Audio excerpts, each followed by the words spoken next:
Rick Bragg knows how to tell a good story, and growing up in rural Alabama, he has plenty to tell. His last book, All Over But the Shouting, told the tale of his mother Margaret and her tireless efforts to raise 3 sons alone. It became a bestseller, and like all good stories, it left readers wanting more.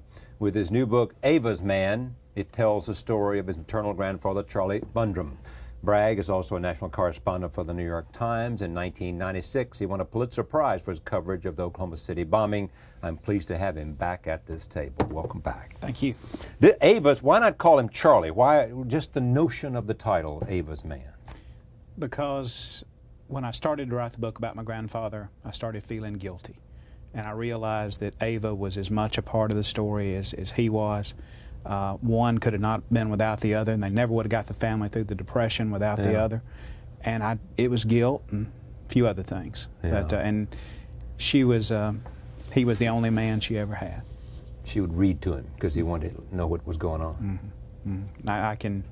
That's one of the nice images that came out of it. Was she was a little woman, and her reading to him when he would come in covered in tar. He was a roofer, among other things, and it was one of the nice images that stayed with me. Tell me what this is all about for you. Well, it's pretty selfish. When I did the first book, I wanted to honor my mom, and it was no more complicated than that. This one, I wanted to build me a grandfather. I really didn't have one. I didn't know my grandfather on my daddy's side of the family real well. So when people started telling me I left out the good part, I left out the beginning when I did All Over But the Shoutin', they told me that where it all started was with her family. And they being every little old lady that stopped me in an airport and pinched me on my cheek or grabbed me on my knee. And after about a few hundred or more tell you to do that, you might ought to listen to them. Yeah. But I knew that they wanted more about the family. But when I started thinking about it, it became very selfish. Very, very selfish. I got a grandfather. I'm 40 years old, and I went out and got me one. It's that simple. And it means what to you? It means an awful lot when you think that you didn't. It's like people say about poor people. They say, you know, you don't miss what you never had. Well, that's a stupid thing to say. It certainly is. That's the dumbest thing to say. You know, I never. You know, you hear it all the time. Usually, it's rich folks who say it. But I wanted. I had heard glimmers and flashes. I knew that he was a carpenter. I knew that he was a riverman. I knew that he could make boats out of car hoods. Car hoods. And I knew that he made a little whiskey. Well, he made a lot of whiskey, but he made it in little increments over time. And I was fascinated by him, but I never got enough to satisfy. And when it came time to do this book, I did. How do you go about this? You talk to everybody you can talk to who knew him. You talk to everybody that knew him even a little bit. Some people that made the book only saw an image of him. Like one distant cousin told me that she saw him once after he was roofing a house, and she saw him on the skyline, and she saw him stagger on the skyline. And you know, I was always wondered if that was because he had gotten sick right before he died, or maybe he had a taste of his own product. But little images like that came together. Great stories, which my aunts and uncles told mostly. My mom told me 100 great stories. But it took a while to get them to really open up. It hurt them. Do you? I mean, it's not like writing. You know, it's not like writing about John Adams.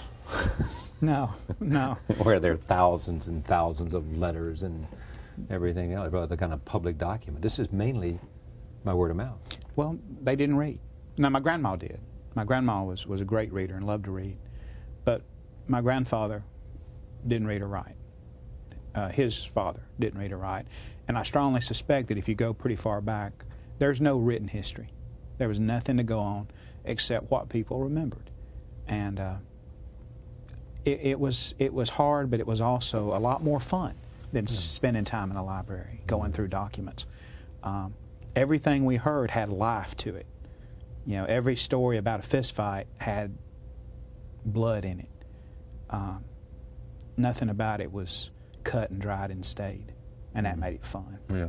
I wonder if people remember more because that the power of those lives is so much more, because that is what they know. Do you know what I mean? They're not caught up in a larger world, they're caught up in a personal world. Well, I think that, and therefore it's more deeper and penetrating. I think that's true because, you know, like for instance, the Great Depression, I tried to write about it through their hardship, through one family's hardship. They lost a child to it. How'd they lose a child? Just sickness, Yeah. you know, no good food, no doctor, no medicine. Right. It was a baby. And it is, everything about it was deeply personal. Just getting my aunts to talk about him at length was difficult because, as I say in the book, talking about his life would lead to thinking about his death. And they hated that. They hated that he died, and that was 40 years ago. He died when he was 51, how, 51? He died, I was born in 1959, and he died in 1958. And I missed him by 1 year. What was the best thing about him? In a time, I think, when the country was drowning in its poor, he walked with his chin in the air and his teeth bared, and he protected the people the best he could from the hardships. When his daughters talk about him, they talk about the gentleness in him. Well, I obviously never saw that. I just heard it. But I can see him. I can see him working himself half to death. I can see him fighting to keep his dignity. I can see all that. I just think it's the fact that in a time when things were real bad, he, I guess, you know, in the book I say that history gave him a demon, gave him a dragon, and he beat the mortal hell out of it. The dragon was the Depression. And the poverty that bracketed it, just, you know, the everyday poverty that they lived with. The Depression was the most powerful outside influence on my father's life. Easy. I mean, he would talk about it. I mean, he would never borrow money. I mean, he paid everything for cash after that. You know, they loved, I think, historians who I did borrow from, you know, in this book, but historians love to say that we're shaped by the Civil War. The Civil War is what shaped us. It's what made us who we are.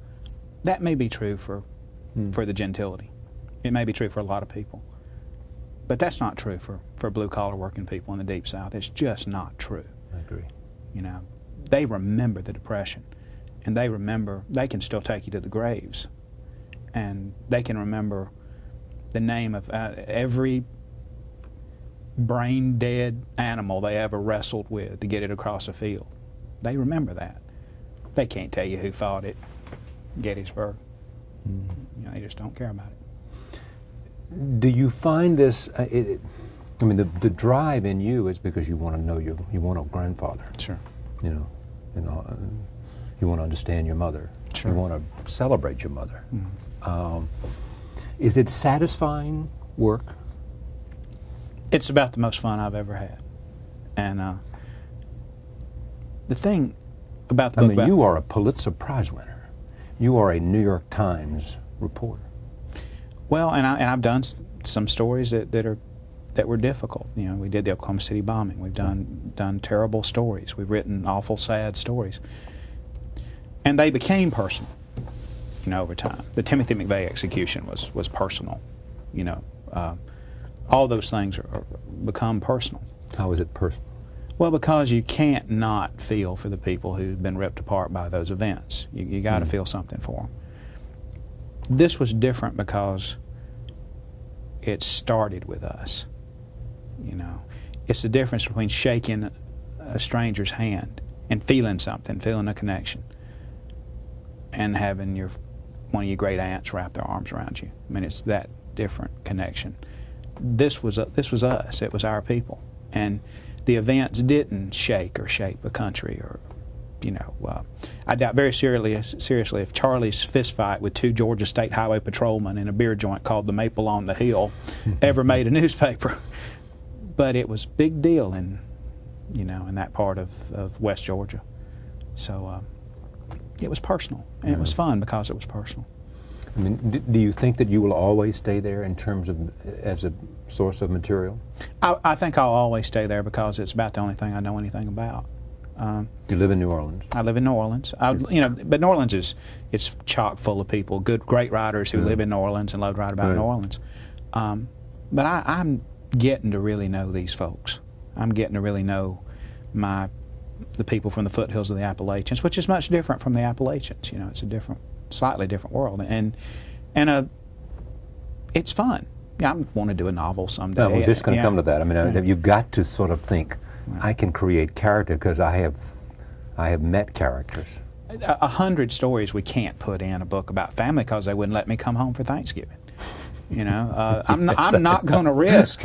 I'm not going to risk having not getting fed in November for another chapter. No, exactly, it's not worth it. No, it's not worth it. It's not a good deal. My aunt Juanita told me this great story after the book was done. They got 1 million stories when the book is published, and she told me this great story about. She said, I liked that book, but I wish you could have got in there about the time Daddy ran over Clem Ritter's head. Yes. I was dumbfounded. And it was 30 minutes into the conversation before I realized that Clem Ritter was a dog. And then she was saying, it made her head all womp-sided, but she lived. And I was so grateful when the truth came out, I didn't know what to say. So, I mean, that's what I wanted. I've been real lucky to do 2 good books about family and that people have responded to. And now it's time to... So you think a novel may be next? I think it has to be. I get to do some really good stuff for the Times, and I think I don't want to do another book I don't want to do another true to life book. I don't think not right now. Does it take any toll at all, or is it all just satisfying? It takes a toll. There's always going to be a phrase or something that some member of your family is going to say, "Boy, I wish he hadn't said that," or he got that wrong. But I mean your psyche. Well, if what you get when you're done is people by the hundreds coming up to you and saying, "Son, you stole my story," if what you get is people lining up to say, "That's my daddy," and they'll put their finger over the picture like that, and they'll say, "That's my daddy." Yeah. And there's no downside to that. So that makes you feel about as good as I think you're going to feel. It's hard to spend all your weekends and your late nights. I think the reason for that, and I think that's absolutely true, the reason for that is twofold. One is that so many of human emotions are shared. Yeah. I mean, the gift of the novelist and the gift of someone who captures one person is, in a sense, you, through your own craft and skill set, can give expression to it. And these emotions are shared. The love of a mother for a child, the love of a father for pride in a hard day's work. All of that is something. Embarrassment, celebration, fear, shame, pride, jealousy. And all those things, I think the only difference between my mother and my kinfolks and Charlie Bunram and Ava is I just happen to tell stories for a living. That's what I do. Not a bad way to go. No, it's not. And I was lucky because they were interesting. Yeah. They were interesting, and the combination of those things, it's just blind luck. Yeah. But when you see, like, there's a guy who worked in Vice in Atlanta, called me up, and the news assistant said, "Rick, there's Atlanta Vice on the phone." I thought, "Oh God, what'd I do?" And, what do they know? Right, what do they know? And I actually searched my mind for a moment, wondering. No, I thought, no, I'm good. I'm good. And it was just and it was just a very hard-bitten, not hard-bitten, but a very tough man of about my age, maybe a little bit older, who said that I wrote the story about his mama and my. Ava was his mama. No, actually the one about my mom. My mom said right. I wrote, and it happens over and over again with these kind of tough old boys who come to the book signings, and they haven't been to a book signing before, and they come there. I hadn't been to many, but they come to the book signing and they want to talk about their mama, and you better listen. You better listen. And it's just I just happen to do it for a living. That's the only difference. I mean, I'm always struck by. I've been reading a lot of stuff recently. I wrote a book called Ghost Soldiers recently by Hampton Tides. It's a fascinating story about the rescue of the prisoners who survived the Bataan Death March. You know, and it is when some of them were dying, the last words, "Mama," you know, were the last words before they would, you know, that connection. Oh yeah. Well, they would. I'm convinced that if I had at any point not wanted to listen, you know, that would have been the worst betrayal of everything I wrote. I mean, if you know, if I they see their mama and they see their grandfather in those people, and that's good. Yeah. That's good. I'm happy. Do you read? I mean, do you look? Do you read? Do you think about Faulkner? Do you think about Eudora Weldy? Do you think about Reynolds Price? Do you think about these great Southern writers who have talked about the South and all the things that their themes are your themes and your themes are their themes? They're novelists in some cases, essayists in other cases. Sure. I think you borrow from, like, you know, I'm a huge fan of Larry McMurtry, right? Who creates characters better than anybody. Who says about this, a lovely book with a certain gritty grandeur. This is a worthy successor. It was very kind of him to say that. But you know, I spent a week in Clearwater, Florida, with no TV, no anything. I was waiting for my furniture to get there, and all I had was a paperback copy of Lonesome Dove, and I read it twice. And it was just one as good. For interest and second for style. Right. And you know, Willie Morris, such a sweet, beautiful writer. Pat Conroy writes about family as well. So you soak up all that, and you soak up the best you can. But I don't always feel a connection sometimes with some of the writers about the Deep South, like Faulkner, because I went to Faulkner's house and took a tour through it. In Oxford. In Oxford. And I saw his riding boots sitting, you know, standing up in one of the bedrooms. And I think I realized right then, of course I always knew it, but that we approach the South from completely different directions. How so? Well, I think there's a view from the veranda. Yes, that's Faulkner. Right, and then there's a view from where you are if you're laying up under the car working on the transmission, and you see people because you've been under there working on the transmission. You know, I haven't laid up under a Torino in a long time, but a Ford Torino. Right, Ford Torino. But you know, you can live a long and happy life. Right, I think I can live the rest of my life and never have anything else to do with a Ford Torino. But I do know these folks from I've done pick and shovel work, and I was in the cotton field with my mama. Yeah. So it gives you a perspective, I think, that really helps you create, you know, put a face on people like Charlie. Listen to this. This is such a great story from Pat Conroy.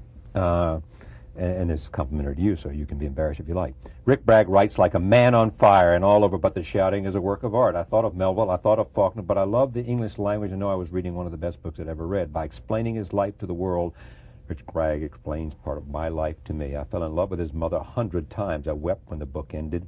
I never met Rick Bragg in my life, but I called him up and told him he'd written a masterpiece, and I sent flowers to his mother. Now, there is a great man to do that. Yeah. He actually came to visit her, and all my aunts all sat in the living room, and he sat there. He brought her half a German chocolate cake. I'm still not sure where the other Yes. I'm still not sure where the other half came from.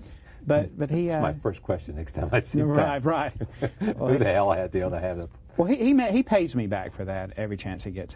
Every now and then I'll call him, and of course he's never there. So I talk to the answer machine, and then I'll get this call out of the blue, and it'll be, Bragg, this is Conroy. Just trying to keep this dying friendship alive. Great. Yeah. Your mother, she came here for the Pulitzer Prize ceremony. Right. Well, and first time she'd ever been on a plane. Right. First time she'd ever been in an elevator. First time she'd ever been in first time she'd ever been in an elevator. First time she'd ever been on an escalator. Escalator. Maybe elevator, but not escalator. Right. So what was this like? Oh, it was heaven. I mean, for me it was heaven. For her, I'm sure it was horrible. But you know, Mama, you know, grew up all up and down the Alabama-Georgia corridor, down through there. But she was terrified and tickled to death. People told me she would like the trip to New York a lot more when it was done.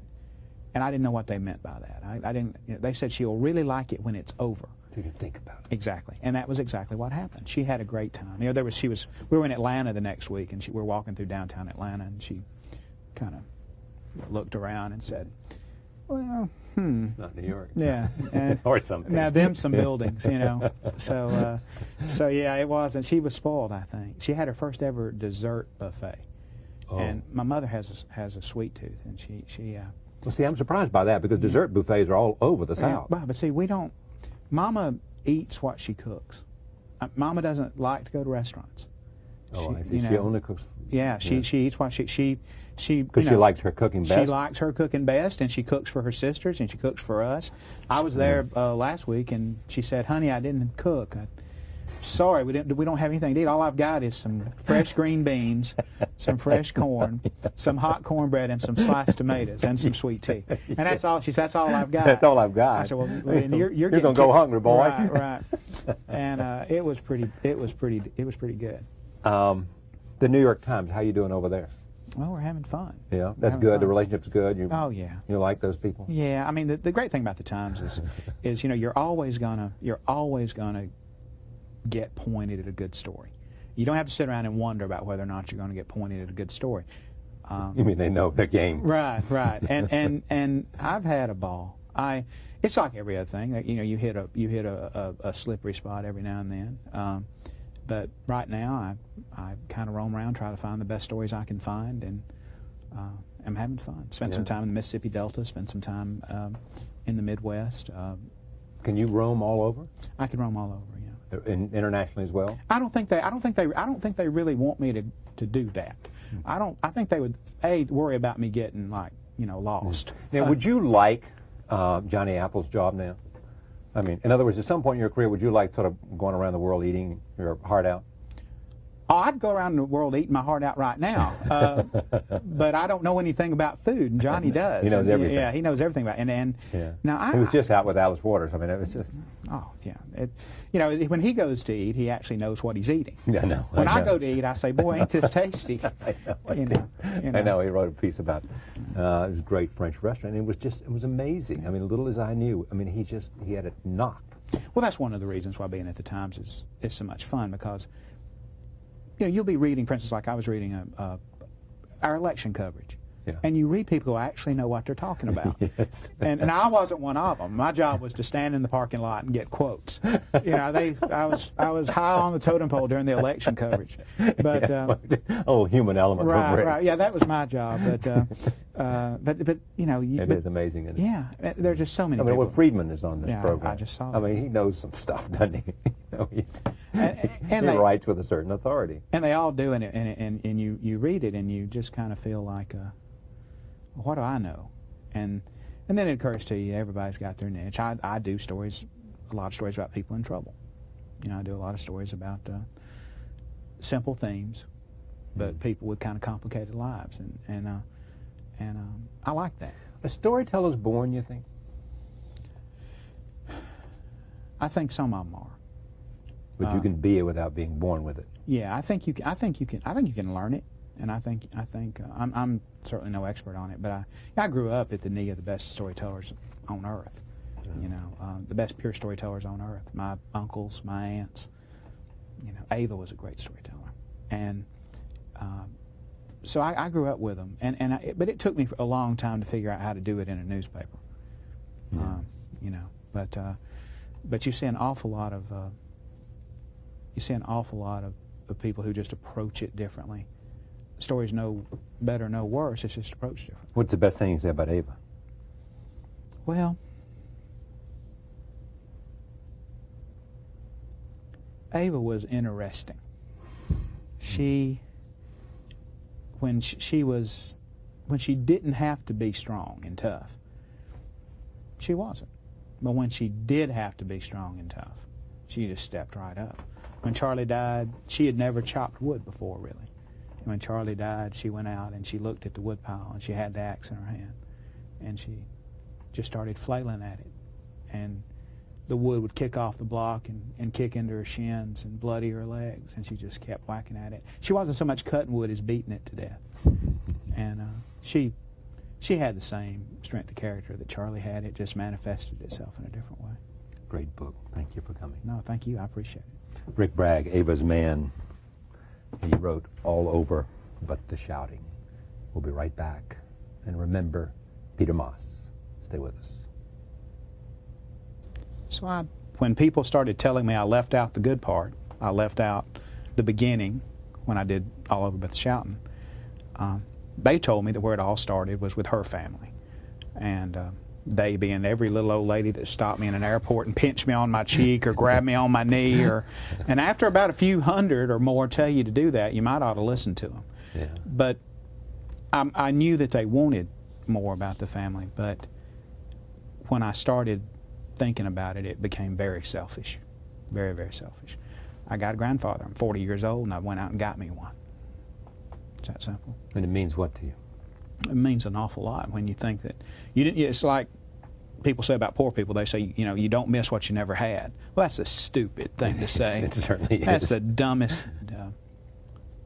He was roofing a house, and she saw him on the skyline, and she saw him stagger on the skyline, and I was always wondered if that was because he had gotten sick right before he died, or maybe he had a taste of his own product. But little images like that came together. Great stories, which my aunts and uncles told mostly. My mom told me 100 great stories. But it took a while to get them to really open up. It hurt them. I mean, it's not like writing, it's not like writing about John Adams. No.